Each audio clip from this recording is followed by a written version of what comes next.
Hey everyone, thanks so much for joining us. I have with us today Rob Teresi. He's one of our deacons at First Baptist of Metuchen. And as you guys know, a big focus this year for us has been on missional living, on reaching out to other people that are in the context God has given us.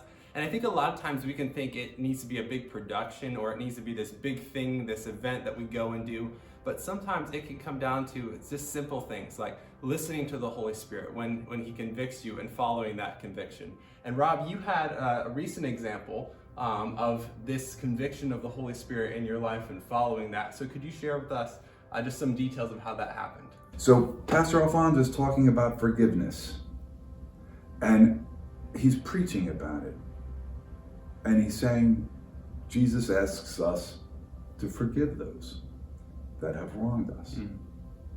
And so, of course, I take the application in mind and I say, how do I forgive those that wronged me? So first I think about those experiences in my life where I feel I've been wronged. And then I say, do I still hold a grudge? Do I still have anger? How do I forgive? So really, I don't really have a lot of anger. I don't really have a lot of need for deep forgiveness of others. I said, but the Spirit turned the tables on me right at that second and said, what about those people that you wronged? How about employing some of the things I'm learning?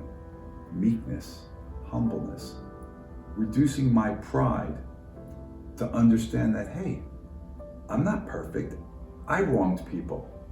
And in one particular instance, I wronged the guy that I went to high school with.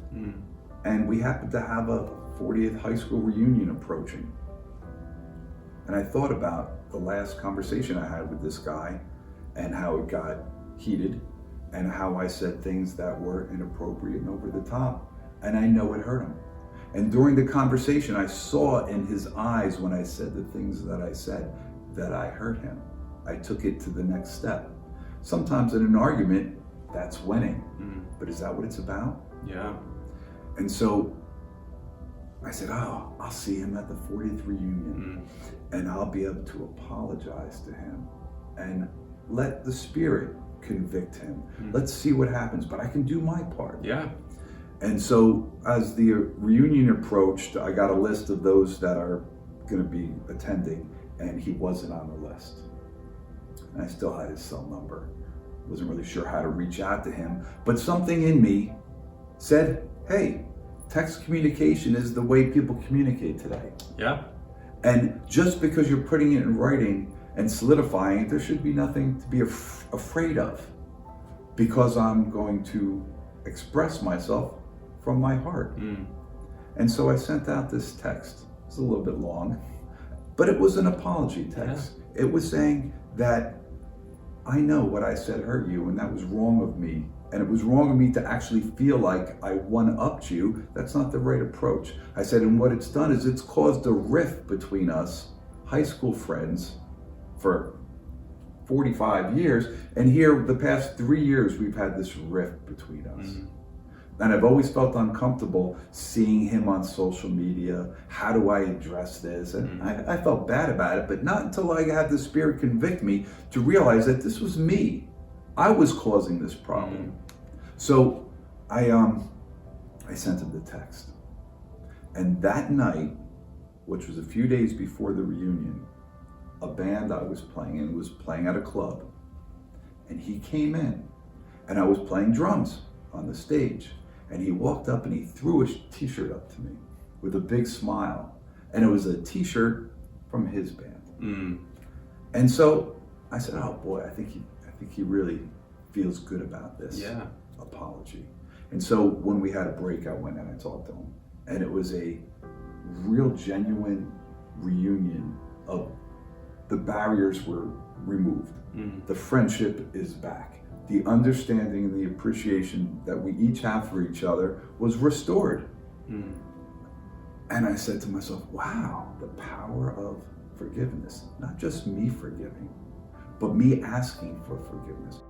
What advice would you have for us who maybe struggle with this? How, what's something maybe God's taught you from this that we could learn from? Well, when you read the Bible, you read stories, and there's characters in those stories, and it's natural to relate to a character in a story that may have more of a similar experience in life that you would experience as well. So if you read the story of Daniel, you may feel like Daniel. Do you feel like the king? Do you feel like Daniel's friends? Like, where do you relate? Where do you come in? And the Bible allows for you to read every story from a different perspective and say, how did this guy come to this conclusion? Why did he do what he's doing? What's his background? And so it's multi-dimensional. What I've learned is that the application of biblical stories in our life is also multi-directional. And the example of forgiveness was just looking at it from a different perspective. The Bible opens your mind to be able to look at things from a different perspective.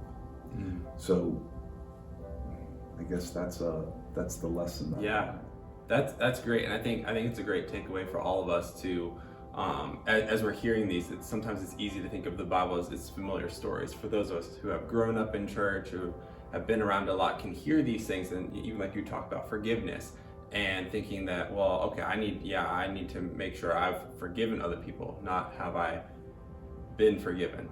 And even those stories, just like asking God to show you what His Word is saying, how that applies to you, and being open to that conviction from the Holy Spirit and sensitive to that.